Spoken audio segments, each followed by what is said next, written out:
Southeast Queensland is set to record its wettest December in more than a decade, with more rain forecast and water being released from 3 dams as a precaution. Ariana Levy reports. Well, it is certainly reminiscent of more than a decade ago. Now, the Bureau of Meteorology has confirmed that for this month of December, Brisbane has recorded more than 300 millimetres of rainfall.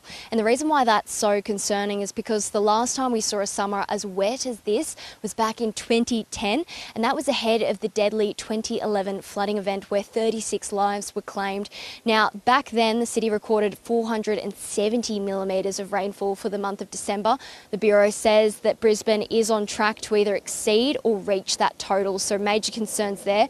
As a precaution, SEQ Water have already started their flood releases for dams including Somerset, Wivenhoe as well as North Pine.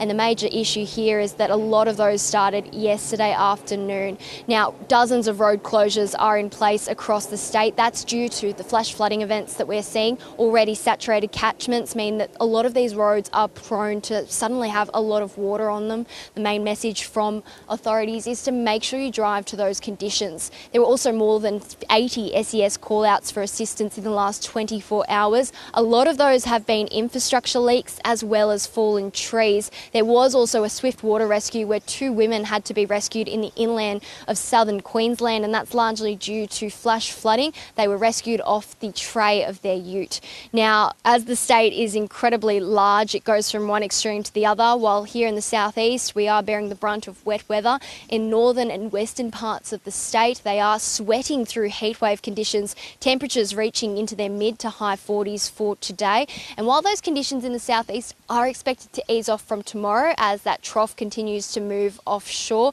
the main issue now is that tropical low that has the potential of forming off the far north. While it is unlikely to be developing into a tropical cyclone, it is expected to deliver a lot of rain for the far north as well as central parts of the state. So again, a lot of eyes on what could be happening as we head into the weekend.